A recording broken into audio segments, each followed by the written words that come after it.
100 Years of Solitude is the story of 7 generations of the Buendia family in the town of Macondo.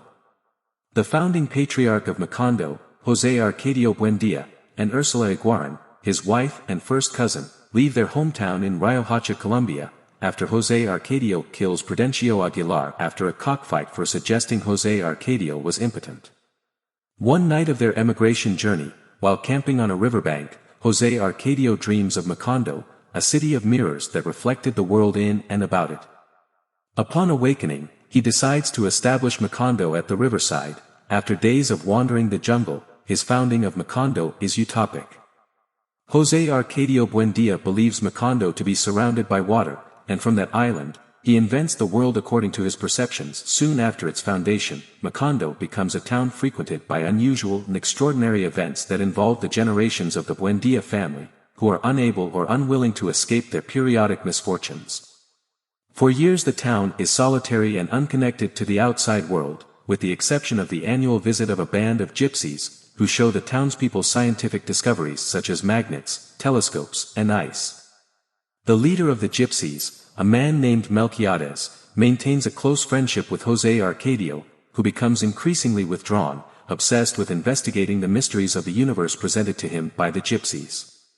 Ultimately he is driven insane, speaking only in Latin, and is tied to a chestnut tree by his family for many years until his death. Eventually Macondo becomes exposed to the outside world and the government of newly independent Colombia. A rigged election between the conservative and liberal parties is held in town, inspiring Aureliano Buendia to join a civil war against the conservative government. He becomes an iconic revolutionary leader, fighting for many years and surviving multiple attempts on his life, but ultimately tires of war and signs a peace treaty with the conservatives. Disillusioned, he returns to Macondo and spends the rest of his life making tiny gold fish in his workshop.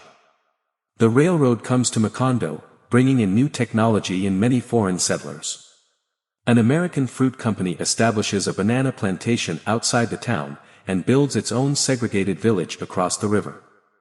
This ushers in a period of prosperity that ends in tragedy as the Colombian army massacres thousands of striking plantation workers, an incident based on the Banana Massacre of 1928.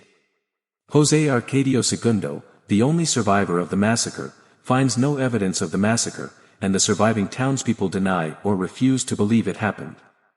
By the novel's end, Macondo has fallen into a decrepit and near-abandoned state, with the only remaining Buendias being Amaranta Ursula and her nephew Aureliano, whose parentage is hidden by his grandmother Fernanda, and he and Amaranta Ursula unknowingly begin an incestuous relationship.